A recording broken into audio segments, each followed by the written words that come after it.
जय हिंद विद्यार्थी मित्रों। तो आज આપણે એમકોમ સેમેસ્ટર 4 માં એડવાન્સ કોસ્ટ એન્ડ મેનેજમેન્ટ એકાઉન્ટિંગમાં તમારે જે પહેલું ચેપ્ટર છે જવાબદારી લક્ષી હિસાબી પદ્ધતિ અંકુશ અહેવાલ સાથે, તો તેનો જે દાખલો 2020માં પૂછવામાં આવેલો છે તેનો આજે આપણે સોલ્યુશન કરાવવાના છીએ।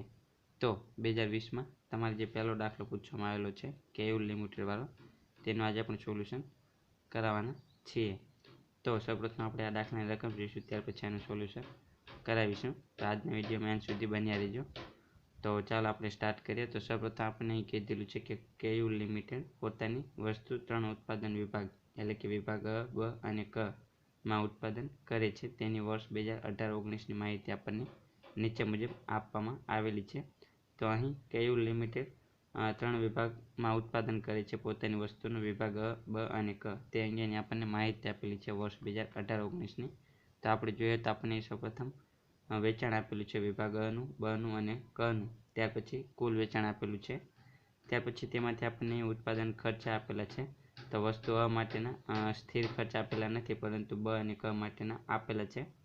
ત્યાર પછી આપણને ઉત્પાદનના ચલિત ખર્ચ આપેલા છે। તો વિભાગ અ, બ અને ક ત્રણેય માટેના ચલિત ખર્ચ આપેલા છે અને કુલ ચલિત ખર્ચા આપેલા છે। તો વેચાણમાંથી ઉત્પાદનના ખર્ચ બાદ કર્યા પછી આપણને અહીં જે કાચો નફો આપેલો છે, તો વિભાગ અ માટેનો 14,000, બ માટેનો 14,000 અને ક માટેનો કાચો નફો આવશે 17,500 અને કુલ કાચો નફો આવશે વિભાગ અ, બ અને કનો 45,500નો। ત્યાર પછી આપણને વહીવટી ખર્ચ આપેલા છે વિભાગ અ, બ અને ક માટેના, અને તેવી જ રીતે આપણને વેચાણ ખર્ચ આપેલા છે, એટલે કે કાચા નફામાંથી વહીવટી અને વેચાણ ખર્ચ બાદ કર્યા પછી આપણને અહીં ચોખ્ખી આવક આપેલી છે વિભાગ અ માટેની 2,240 રૂપિયા, બ માટેની 2,590 રૂપિયા અને ક માટેની 3,360 રૂપિયા, એટલે કે કુલ ચોખ્ખી આવક વિભાગ અ, બ, કની 8,190ની થશે। ત્યાર પછી આપણે જોઈએ તો આપણને અહીં કીધેલું છે સૌપ્રથમ કે અ વિભાગના વેચાણમાં ₹7,000નું બ વિભાગના ઉત્પાદન ખર્ચે કરેલ વેચાણનો સમાવેશ થાય છે, એટલે કે જે અ વિભાગનું વેચાણ કરવામાં આવેલું છે 56,000નું, તેમાં 7,000નું વેચાણ છે તે વિભાગ બના ખર્ચે કરવામાં આવેલું છે। તો માટે આપણે અહીં વિભાગ અના વેચાણની ગણતરી કરવી પડશે અને વિભાગ બના ચલિત ખર્ચની ગણતરી કરવી પડશે।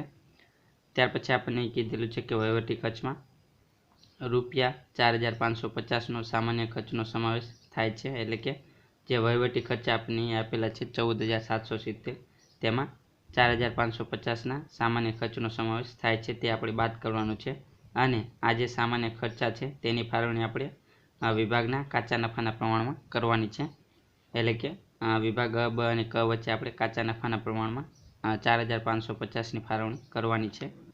ત્યાર પછી આપણને વેચાણ ખર્ચમાં ₹3500ના સામાન્ય ખર્ચ સમાયેલા છે, અને તેની ફાળવણી આપણે દરેક વિભાગ વચ્ચે વેચાણના 2.5% લેખે ફાળવવાની છે, એટલે કે આપણને જે વેચાણ ખર્ચ આપેલા છે 22,540, તો તેમાં સામાન્ય ખર્ચા સમાયેલા છે 3,500ના, અને આની ફાળવણી આપણે વેચાણના 2.5% લેખે કરવાની છે। ત્યાર પછી આપણને કીધેલું છે કે ઉપરોક્ત વિગત પરથી ચોખ્ખા ફાળાના ગુણોત્તર અભિગમ દ્વારા વિભાગોની કામગીરીને અગ્રતાક્રમ આપો, એટલે કે આપણે અહીં ચોખ્ખા ફાળાના ગુણોત્તરને આધારે કામગીરીના અગ્રતાક્રમ આપવાનો છે વિભાગ અ, બ અને કને। તો ચાલો આપણે આ દાખલાનું સોલ્યુશન કરીએ। તો સૌપ્રથમ જે પહેલો પોઈન્ટ છે તે આપણે ધ્યાનમાં લઈશું। તો આપણને કીધેલું છે કે અ વિભાગના વેચાણમાં 7,000નું વેચાણ છે તે બ વિભાગના ઉત્પાદન ખર્ચે કરેલ છે, તેનો સમાવેશ થાય છે। તો આ પોઈન્ટને ધ્યાનમાં લઈને ગણતરી કરીએ। તો કેયુર લિમિટેડના ચોપડામાં જરૂરી ગણતરી। તો સૌપ્રથમ આપણે પહેલો પોઈન્ટ ધ્યાનમાં લઈશું। તો આપણને પહેલા પોઈન્ટમાં કીધેલું છે કે 7,000નું વેચાણ છે વિભાગ અનું, તે બના ખર્ચે કરવામાં આવેલું છે। તો આપણે અહીં લખવાનું કે વિભાગ અના વેચાણમાં ₹7,000નું વેચાણ કે જે વિભાગ બના ઉત્પાદન ખર્ચે કરેલ છે તેનો સમાવેશ થાય છે। તો માટે અહીં સૌપ્રથમ આપણે વિભાગ અનું વેચાણ અને વિભાગ બ માટેના ચલિત ખર્ચની ગણતરી કરવી પડશે। તો સૌપ્રથમ આપણે વિભાગ અના વેચાણ માટેની ગણતરી કરીએ। તો વિભાગ અના વેચાણની ગણતરી કરવા માટે સૌપ્રથમ આપણે વિભાગ અનું કુલ વેચાણ ધ્યાનમાં લઈશું। તો વિભાગ અનું જે કુલ વેચાણ છે 56,000 તે ધ્યાનમાં લઈશું સૌપ્રથમ। ત્યાર પછી તેમાં વિભાગ બના ઉત્પાદન ખર્ચે કરેલ વેચાણ છે તે આપણે બાદ કરીશું। તો વિભાગ બના ઉત્પાદન ખર્ચે કેટલું વેચાણ કરેલું છે 7,000, એટલે કે આ જે 7,000 વેચાણ છે તે આમાં સમાવેશ થાય છે તેનો, અને તે વિભાગ બના ઉત્પાદન ખર્ચે કરવામાં આવેલું છે, તો તે આપણે બાદ કરીશું। તો વિભાગ બના ઉત્પાદન ખર્ચે કરેલ વેચાણ 7,000 તે આપણે બાદ કરીશું। તો આપણને વિભાગ અનું નફા સહિતનું વેચાણ મળશે 49,000। ત્યાર પછી આપણે અહીં વિભાગ અના કુલ ચલિત ખર્ચની પણ ગણતરી કરવી પડશે, કારણ કે અહીં વિભાગ અનું જે કુલ વેચાણ છે 56,000, તેમાં 7,000 વેચાણ હતું તે વિભાગ બના ઉત્પાદન ખર્ચે કરવામાં આવેલું હતું. તો તેની આપણે ગણતરી કરી. તો વિભાગ અના કુલ વેચાણમાં ફેરફાર થશે તો તેના ચલિત ખર્ચમાં પણ ફેરફાર થશે, તો તેની પણ આપણે ગણતરી કરવી પડશે. તો વિભાગ અના કુલ ચલિત ખર્ચા સૌપ્રથમ આપણે જે આપેલા છે તે આપણે ધ્યાનમાં લઈશું. તો આપણને 42,000 આપેલા છે ચલિત ખર્ચા, તો સૌપ્રથમ 42,000 ધ્યાનમાં લઈશું. ત્યાર પછી તેમાંથી વિભાગ બના જે ખર્ચે કરેલ વેચાણ છે તેના ચલિત ખર્ચા આપણે ધ્યાનમાં લઈશું 7,000, તે પણ 7,000 ધ્યાનમાં લેવાના આવશે. તો તે પણ 7,000 ધ્યાનમાં લઈશું, તે બાદ કરીશું તો આપણને વિભાગ અનો ચોખ્ખો ચલિત ખર્ચ મળશે 35,000. ત્યાર પછી આના આધારે આપણે ફાળાની ગણતરી કરવી પડશે. તો ફાળાની ગણતરી આપણે ટકાવારીમાં કરવાની છે. તો સૌપ્રથમ આપણે કુલ ફાળાની ગણતરી કરીએ તો કુલ ફાળો આપણને કઈ રીતે મળશે, તો કુલ વેચાણ માઇનસ કુલ ચલિત ખર્ચ. તો કુલ વેચાણ આપણને કેટલું પ્રાપ્ત થયું 49,000, તો તે ધ્યાનમાં લઈશું, માઇનસ ચલિત ખર્ચ તો 35,000 આપણને પ્રાપ્ત થયો, તે ધ્યાનમાં લઈશું. તો 49,000 માઇનસ 35,000 એટલે કે કુલ ફાળો આવશે 14,000. તો આની આપણે ટકાવારીમાં ગણતરી કરવાની છે. તો માટે આપણે ત્રિરાશિ મૂકીશું કે ચલિત ખર્ચ 35,000 હોય એટલે કે આપણને ચલિત ખર્ચ કેટલા પ્રાપ્ત થયા 35,000. તો ચલિત ખર્ચ 35,000 હોય ત્યારે ફાળો 14,000નો, તો ચલિત ખર્ચ 100 રૂપિયા હોય ત્યારે ફાળો કેટલો. તો આ રીતે ત્રિરાશિ મૂકશું તો આપણને મળશે ફાળો 40%.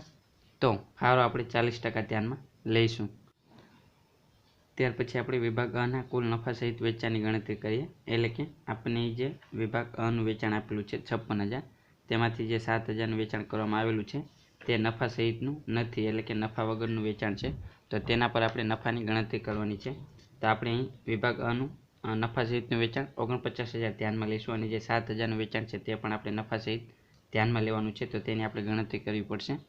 તો સૌપ્રથમ આપણે જે વિભાગ અનું નફા સહિતનું વેચાણ છે 49,000 રૂપિયા, તે આપણે ધ્યાનમાં લઈશું, ઉપર આપણે ગણતરી કરી તે પ્રમાણે. ત્યાર પછી વિભાગ બના ઉત્પાદન ખર્ચે જે વેચાણ કરવામાં આવેલું છે 7,000નું, તે પણ આપણે નફા સહિત ધ્યાનમાં લઈશું. તો તેની આપણને ગણતરી કઈ રીતે કરવાની છે તેની આપણે ગણતરી આ રીતે કરવાની છે કે વિભાગ બના ઉત્પાદન ખર્ચે કરેલ વેચાણની નફા સહિત ગણતરી. તો સૌપ્રથમ વિભાગ બના ઉત્પાદન ખર્ચે કેટલું વેચાણ કરવામાં આવ્યું 7,000. તો તેના પર આપણે નફો કઈ રીતે ગણવાનો છે, તો આપણે જે ફાળાની ગણતરી કરી તો આપણને કેટલો પ્રાપ્ત થયો ટકાવારીમાં 40%. તો તેને ધ્યાનમાં લઈને ગણતરી કરવાની છે.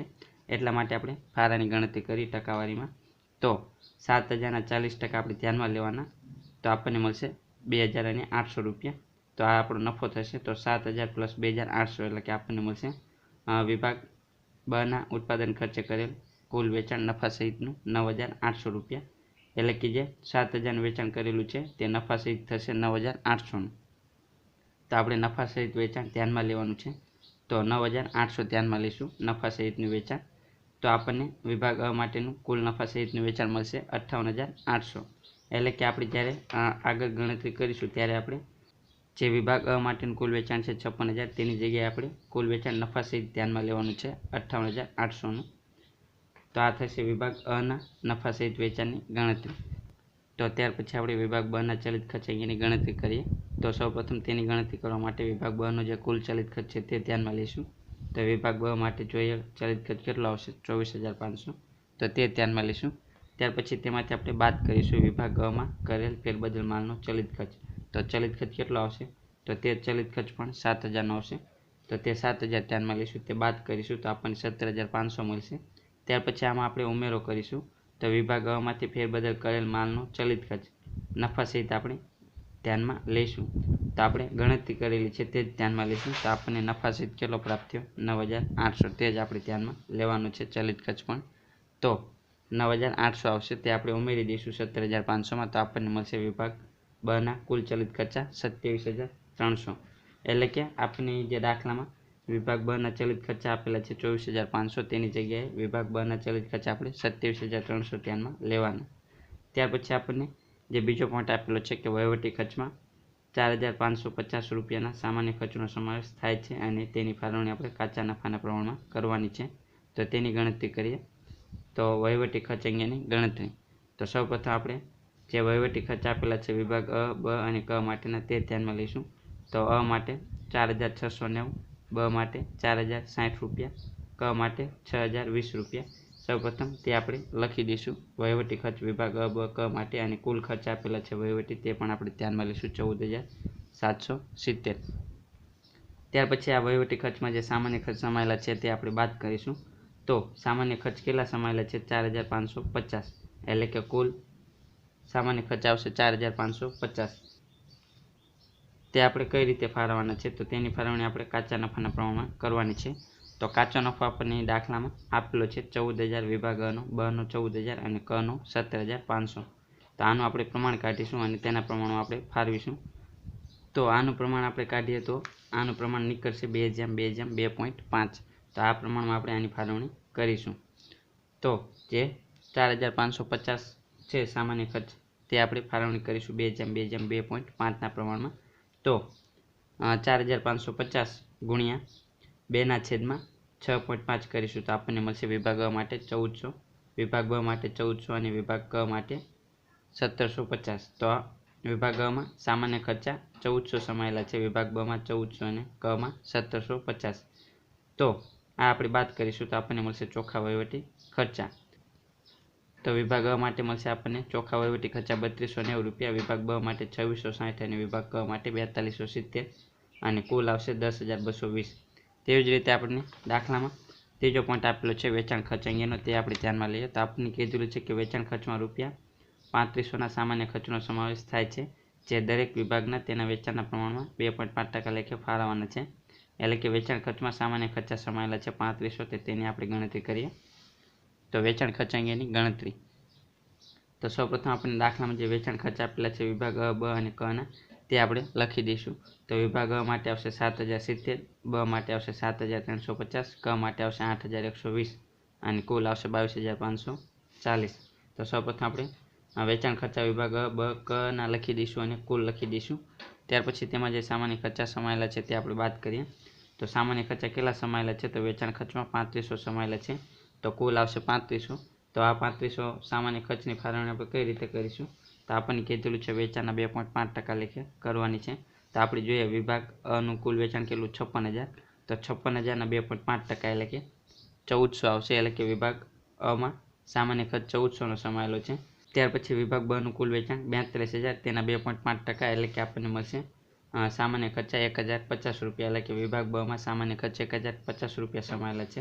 અને તેવી જ રીતે વિભાગ ક માટેનું કુલ વેચાણ 42,000, તેના 2.5% લેખે, એટલે કે તેના માટે પણ આપણને 1,050 રૂપિયા મળશે સામાન્ય ખર્ચ. તો આ રીતે આપણને વેચાણ ખર્ચમાં જે સામાન્ય ખર્ચા સમાયેલા છે તેની આપણે ફાળવણી કરવાની છે. તો 7,070માંથી આપણે સામાન્ય ખર્ચ બાદ કરીએ 1400, તો આપણને મળશે ચોખ્ખા વેચાણ ખર્ચા 5,670 વિભાગ અ માટે, વિભાગ બ માટે 6,300, વિભાગ ક માટે 7,070 મળશે અને કુલ મળશે 19,040 રૂપિયા. ત્યાર પછી આપણે સંયુક્ત સામાન્ય ખર્ચની ગણતરી કરવાની છે. એટલે કે સંયુક્ત સામાન્ય ખર્ચ આપણને કઈ રીતે મળશે? તો વહીવટી ખર્ચમાં જે સામાન્ય ખર્ચા સમાયેલા છે તે અને વેચાણ ખર્ચમાં જે સામાન્ય ખર્ચા સમાયેલા છે તે બંનેને આપણે ટોટલ કરીશું તો આપણને મળશે સંયુક્ત સામાન્ય ખર્ચા. તો સંયુક્ત સામાન્ય ખર્ચની ગણતરી. તો કુલ સામાન્ય ખર્ચા અથવા તો સંયુક્ત સામાન્ય ખર્ચા આપણને કઈ રીતે મળશે? તો વહીવટી ખર્ચમાં સમાયેલા સામાન્ય ખર્ચા પ્લસ વેચાણ ખર્ચમાં સમાયેલા સામાન્ય ખર્ચા, આ બંને આપણે ધ્યાનમાં લઈશું. તો વહીવટી ખર્ચમાં કેટલા સમાયેલા છે? 4,550 અને વેચાણ ખર્ચમાં 3,500. તો આ બંનેને ટોટલ કરીશું તો આપણને મળશે સંયુક્ત ખર્ચા. તો વહીવટી ખર્ચમાં આવશે 4,550 અને વેચાણ ખર્ચમાં 3,500, એટલે કે કુલ સંયુક્ત ખર્ચા આવશે 8,050 રૂપિયા. તો આ થશે સંયુક્ત સામાન્ય ખર્ચા. ત્યાર પછી હવે આપણે લાસ્ટમાં ચોખ્ખા ફાળાના ગુણોત્તરની ગણતરી કરી અને તેના આધારે આપણે કામગીરીનો અગ્રતા ક્રમ આપીશું. તો ચોખ્ખા ફાળાના ગુણોત્તરની ગણતરી કરવા માટે આપણે સૌપ્રથમ એક પત્રક તૈયાર કરવું પડશે. તેના આધારે આપણે ચોખ્ખા ફાળાના ગુણોત્તરની ગણતરી કરીશું. તો તેના માટે આપણે નફાની ગણતરી દર્શાવતું પત્રક તૈયાર કરવું પડશે. ત્યાર પછી તેના આધારે આપણે ચોખ્ખા ફાળાના ગુણોત્તરની ગણતરી કરીશું. તો વિભાગ અ બ અને ક માટે નફાની ગણતરી. તો સૌપ્રથમ આપણે આની ગણતરી કરવા માટે કુલ વેચાણ ધ્યાનમાં લઈશું. તો કુલ વેચાણ આપણે દાખલામાં જોઈએ તો વિભાગ અ માટે આપણે કુલ વેચાણની ગણતરી કરેલી છે તે ધ્યાનમાં લઈશું. વિભાગ અ માટે જે કુલ વેચાણ 56,000 છે તે આપણે ધ્યાનમાં લઈશું નહીં, પરંતુ તેની જગ્યાએ આપણે જે ગણતરી કરેલી છે તે આપણે ધ્યાનમાં લઈશું. તો આપણે જોઈએ કુલ વેચાણ આપણને કેટલું પ્રાપ્ત થયું? તો કુલ વેચાણની આપણે ગણતરી કરી તો નફા સહિત આપણને 58,800નું પ્રાપ્ત થયું, તો તે આપણે ધ્યાનમાં લઈશું. તો અહીં કુલ વેચાણ આવશે વિભાગ અનું 58,800. ત્યાર પછી વિભાગ બ અને ક માટેનું જે આપણને વેચાણ આપેલું છે 42,000, તે જ આપણે ધ્યાનમાં લઈશું બંને માટે. તો વિભાગ બ માટે 42,000 અને ક માટે પણ 42,000 આવશે.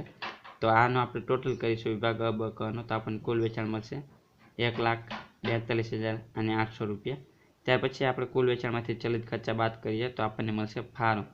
તો ચલિત ખર્ચા આપણે જોઈએ તો આપણને દાખલામાં વિભાગ અ માટેના આપેલા છે 42,000, તો તે આપણે ધ્યાનમાં લઈશું.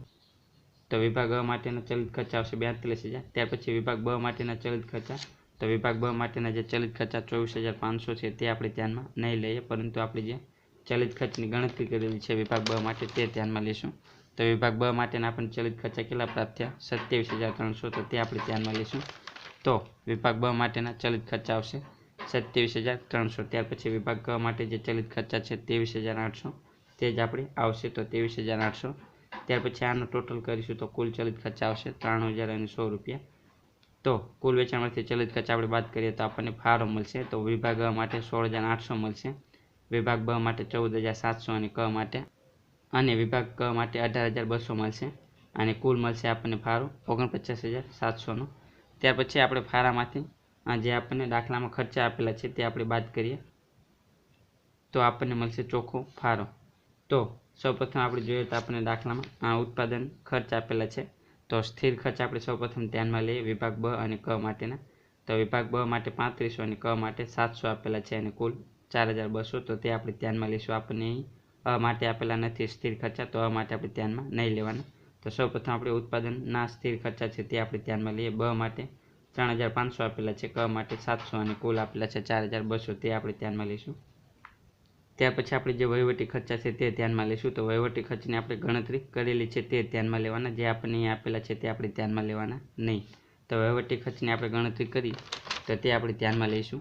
તો વહીવટી ખર્ચ આપણને કેટલા પ્રાપ્ત થયા? ચોખ્ખા વહીવટી ખર્ચ. તો વિભાગ અ માટે 3,290 રૂપિયા, બ માટે 2,660 અને ક માટે 4,270 અને કુલ 10,220, તો તે આપણે ધ્યાનમાં લઈશું. તો ચોખ્ખા વહીવટી ખર્ચા આપણે ધ્યાનમાં લેવાના છે. વિભાગ અ માટેના 3,290, બ માટેના 2,660, ક માટેના 4,270 અને કુલ આવશે 10,220. તેવી જ રીતે જે વેચાણ ખર્ચા છે તેની પણ આપણે ગણતરી કરેલી છે, તો તે આપણે ધ્યાનમાં લઈશું. એટલે કે ચોખ્ખા વેચાણ ખર્ચા આપણે ધ્યાનમાં લઈશું. તો વેચાણ ખર્ચ આપણે જોઈએ ચોખ્ખા વેચાણ ખર્ચ, તો વિભાગ અ માટે 5,670, બ માટે 6,300, ક માટે 7,070 અને કુલ આવશે 19,040 રૂપિયા, તો તે આપણે ધ્યાનમાં લઈશું. તો ચોખ્ખા વેચાણ ખર્ચ આવશે વિભાગ અ માટે 5,670, બ માટે 6,300, ક માટે 7,070 અને કુલ આવશે 19,040 રૂપિયા. તો આ થશે ચોખ્ખા વહીવટી અને વેચાણ ખર્ચ. તો આપણે આનો ટોટલ કરીશું તો આપણને મળશે કુલ પડતર, એટલે કે કુલ ખર્ચા. તો વિભાગ અ માટે 8,960 મળશે, બ માટે 12,460, ક માટે 12,040 અને કુલ આવશે 33,400. ત્યાર પછી આપણે જે ફાળો છે તો તેમાંથી આપણે કુલ પડતર બાદ કરીશું તો આપણને ચોખ્ખો ફાળો મળશે. તો વિભાગ અ માટે જોઈએ તો કુલ ફાળો કેટલો છે? 16,800. તેમાંથી કુલ ખર્ચા બાદ કરીએ 8,960, તો આપણને મળશે ચોખ્ખો ફાળો 7,840નો. તેવી જ રીતે બ માટે જોઈએ તો કુલ ફાળો 14,700 છે, તેમાંથી કુલ પડતર બાદ કરીએ 12,460, તો આપણને મળશે ચોખ્ખો ફાળો 2,240 રૂપિયાનો. તેવી જ રીતે વિભાગ ક માટે જોઈએ તો ફાળો મળશે આપણને 18,200નો, તેમાંથી કુલ ખર્ચા બાદ કરીએ 12,040 રૂપિયા, તો આપણને મળશે ચોખ્ખો ફાળો 6,160. તેવી જ રીતે કુલ જોઈએ તો કુલ ફાળો 49,700 અને કુલ પડતર 33,460, તે બાદ કરીશું તો આપણને મળશે ચોખ્ખો ફાળો કુલ 16,240. ત્યાર પછી જે કુલ ચોખ્ખો ફાળો છે 16,240, તેમાંથી આપણે જે સંયુક્ત ખર્ચા છે તે બાદ કરીશું. તો સંયુક્ત ખર્ચની આપણે ગણતરી કરી તે આપણે ધ્યાનમાં લઈશું. તો સંયુક્ત ખર્ચા આપણને કેટલા પ્રાપ્ત થયા? 8,050 રૂપિયાના, તો તે આપણે ધ્યાનમાં લઈશું. તો સંયુક્ત ખર્ચા આવશે 8,050 રૂપિયાના, તે બાદ કરીશું તો આપણને મળશે ચોખ્ખી આવક 8,190 રૂપિયાની.